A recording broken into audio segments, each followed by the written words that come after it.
conférences à propos de ce livre avec plusieurs des auteurs un peu partout en France, et on a déjà lu à l'Institut Mondadori à Paris et tout ça. Un des modules que j'aime bien, c'est de discuter avec ma collègue justement qui a fait le chapitre sur l'Égypte, pour bien montrer à quel point, avant même d'analyser les parties en eux-mêmes, c'est-à-dire les frères musulmans égyptiens et Enarda et leur stratégie, leur nature, comment est-ce qu'ils sont constitués, la façon dont Enarda décide de manière beaucoup plus démocratique de ses prises de position politique que les frères musulmans, qui est encore quelque chose qui est assez pyramidal et tenu par des gens. Enfin, aujourd'hui c'est plus compliqué puisque la moitié était condamnée à mort et beaucoup de militants ont été tués et l'organisation a été interdite, donc c'est évidemment très compliqué aujourd'hui pour eux. Mais avant même de parler de ces structures comme ça, des partis, on voit déjà que les pays sont dans des cadres complètement différents.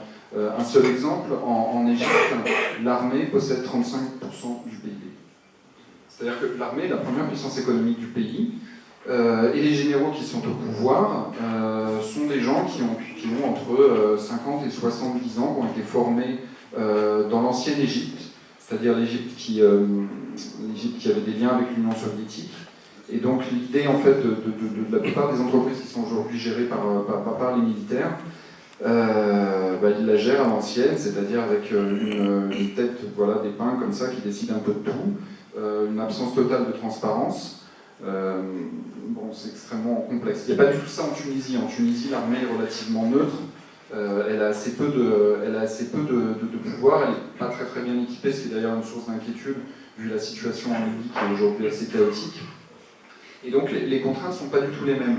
Par conséquent, quand vous êtes un parti comme Enarda ou comme les Frères musulmans et que vous émergez en fait après la Révolution, forcément vous ne réagissez pas du tout de la même façon. Paradoxalement, entre les frères musulmans égyptiens et Enarda en Tunisie, c'est plutôt les frères musulmans qui se sont raidis en fait le plus, puisqu'ils ont même refusé en fait que leur organisation soit légalisée. L'idée était pour eux de se constituer en association. Ils ont refusé pour des raisons qui sont diverses, mais aussi pour une question de manque de transparence. Tout simplement, ils ont créé un parti pour pouvoir se présenter aux élections, mais la confrérie, je ne sais pas comment on peut appeler ça, ne s'est pas transformée en association, ce qui leur a posé beaucoup de problèmes par la suite.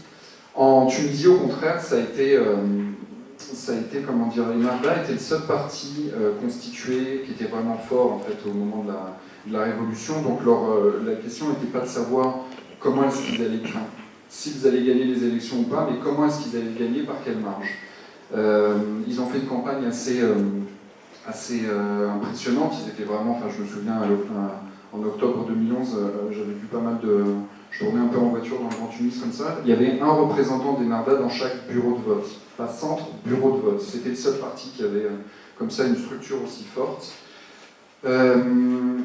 Enarda, en fait, contrairement aux frères musulmans qui ont dû un peu pactiser avec l'armée pour après se faire écraser par elle, n'avait pas de vis-à-vis. Donc quand ils ont gagné les élections, ils ont été tout de suite mis en position de absolument tout diriger. Et ils n'ont pas su le faire. Ils n'ont pas su le faire parce que le ministère de l'Intérieur en Tunisie aujourd'hui est toujours une sorte de forteresse qui fait un peu ce qu'il veut, en fait, grosso modo. Donc quand ils veulent intervenir sur une opération qui leur semble problématique pour arrêter les terroristes, ils le font. Et quand ils ne veulent pas, ils ne le font pas. C'est aussi une des explications de tout ce qu'il y a eu en Tunisie ces 2-3 dernières années, avec notamment l'assassinat de 2 opposants politiques en 2013. Donc Enarda n'a pas su réformer ça. Est-ce qu'ils pouvaient le faire? C'est une question. Je ne suis pas sûr, mais en tout cas, ils n'ont pas su le faire. Ils n'ont pas su relever le pays du point de vue économique. En même temps, leur politique n'a pas été non plus désastreuse. Donc c'est un petit peu, voilà. Ils ont su faire quelque chose quand même. Ils ont su, au bout d'un moment, après les 2 assassinats de Chokri Belaïd et Mohamed Brahmi, les 2 opposants politiques, ils ont su se dire, on va à la catastrophe.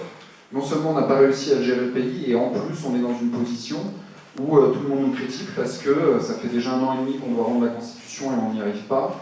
Il faudrait qu'on arrive à au moins faire une Constitution qui soit à peu près consensuelle pour tout le monde et qui fasse parler de la Tunisie et de nous en bien. Donc ils ont, avec des députés qui sont des députés assez progressistes en leur sein, il faut savoir quand même que le premier quota de femmes à l'Assemblée tunisienne précédente, c'était Enarda, quand même, c'était 40% de leurs élus étaient des femmes. ce qui n'était absolument pas le cas des autres partis.